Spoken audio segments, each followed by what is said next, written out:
economic offender. The London court in UK will hear a fresh plea, in fact, that was filed by him, seeking a stay on his extradition to India.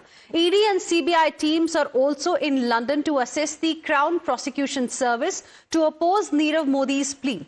Accused of defrauding Punjab National Bank of about 6,498 crore rupees, Nirav Modi has been filing multiple petitions seeking to just delay the process of his extradition to India. In fact, in 2019, both the CBI and the ED had filed separate cases to probe Nirav Modi and Mehul Choksi. After India's request, Nirav Modi was arrested in London in March 2019. Since then, he has been in prison, but, we have also seen him filing multiple pleas to avoid being extradited to India. In fact, in his plea, he has claimed that he could be tortured in India and his human rights will be violated as multiple agencies will be questioning him in India. The government of India, meanwhile, has assured the UK government that a separate prison ward has been constructed for Nirav Modi at Arthur Road Jail in Mumbai.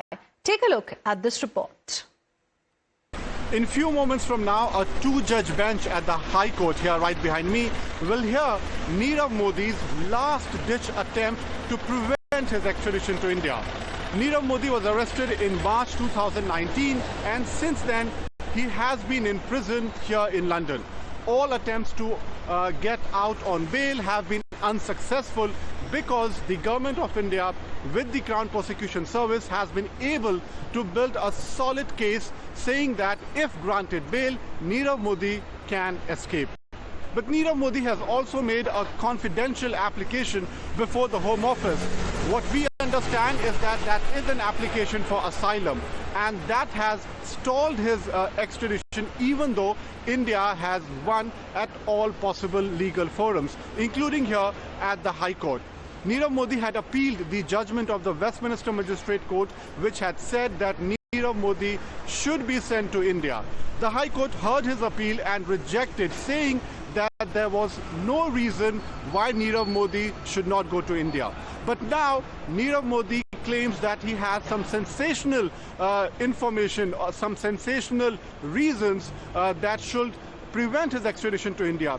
What are those sensational reasons? We will only get to understand once the court proceedings begin, but observers say that it could range from anything pertaining to human rights violations or his medical condition. He has been very confident in a previous appearance here in court and he said that because of these sensational developments, he is very sure that his extradition will be stalled.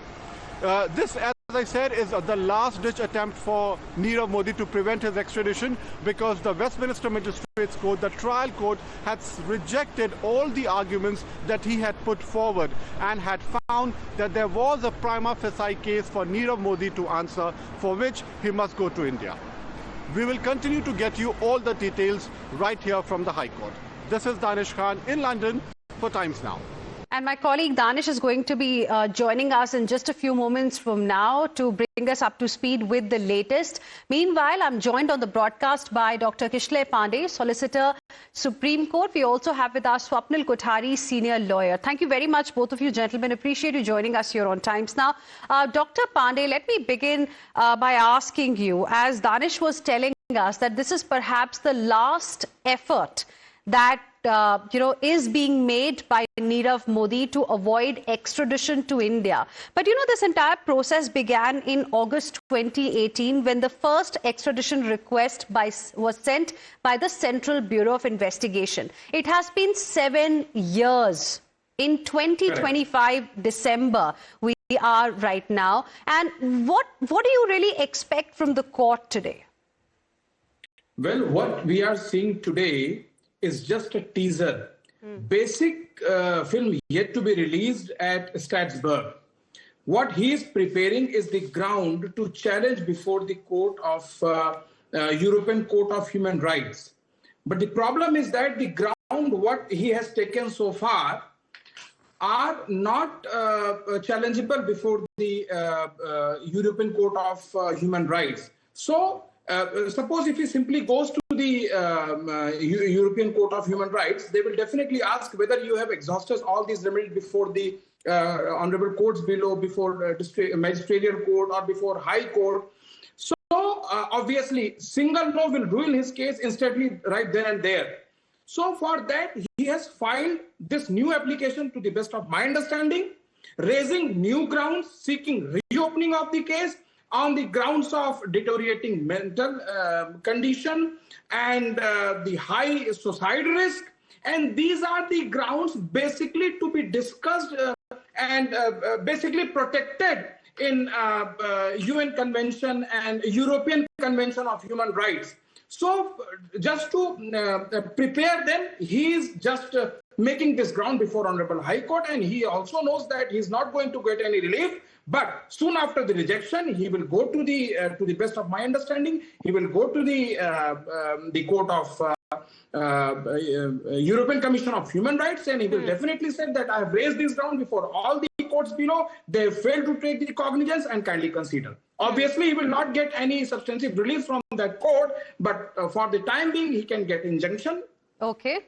So there is a possibility he may get some more time. Swapnil Kothari, do you agree? Because, when CBI in 2021 issued a long press note wherein they gave details, they mentioned that the Westminster Magistrates Court at that time had rejected submissions of the defense regarding human rights violation, fair trial and prison conditions, something that Nirav Modi has been using repeatedly.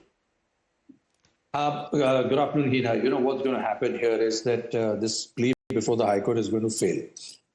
You've been rejected 10 times. Your bail application has been rejected 10 times. You've lost innumerable times. You've lost count of that. There are only so many grounds that you can raise. Mental health, illness, torture, bad condition of the prison, not absence of fair trial. The Indian judiciary is not right up to the mark of the English judiciary.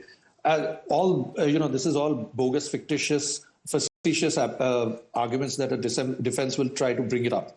But that's not going to succeed. So at the end of the day, what is going to happen is that he's going to lose here and eventually then may try his luck at the ECHR. Now, out there, let me tell you, and for the benefit of the viewers, things can take a different turn because the ECHR is not bound by the way the London courts operate and by the way that they think about how things are going to go on and what are the conditions that are applicable and how the London courts perceive.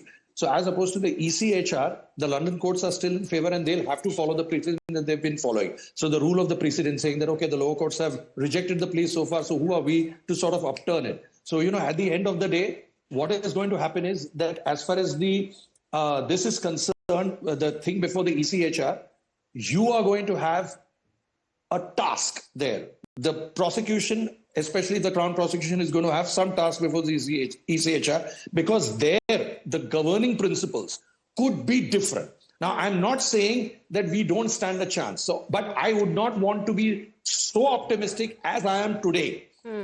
As I would want to be, I would love to be optimistic, but I have to be very, very, well prepared in my mind that I have to present my best foot forward, which I have never done so far.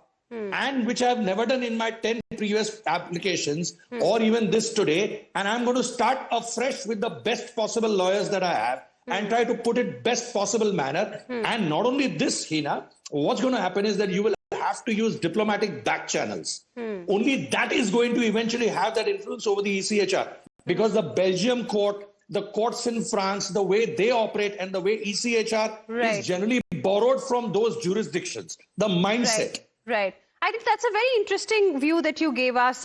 So it could actually go either way. And we'll have to wait and see what happens in the courtroom today. You're saying the next option available with him is going to be ECHR. That could be a little tricky, something that Indian authorities will have to prepare for. Thank you very much, both of you gentlemen. Appreciate you joining us with your perspective on this. We have another reaction, in fact, coming in on this story. Listen in.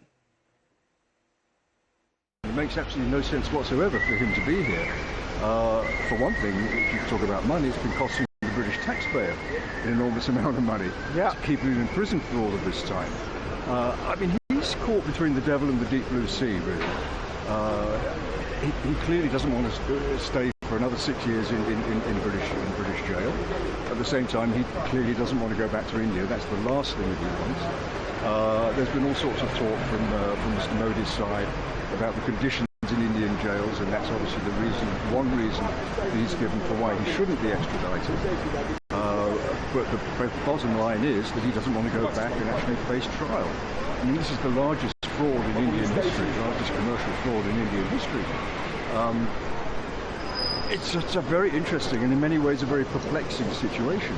And I can't see a good way out of this for Mr. Modi.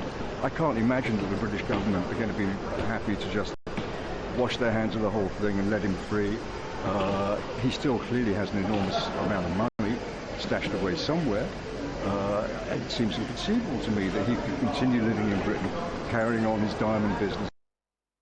And with this, we will slip into a very, very short break. We'll be back.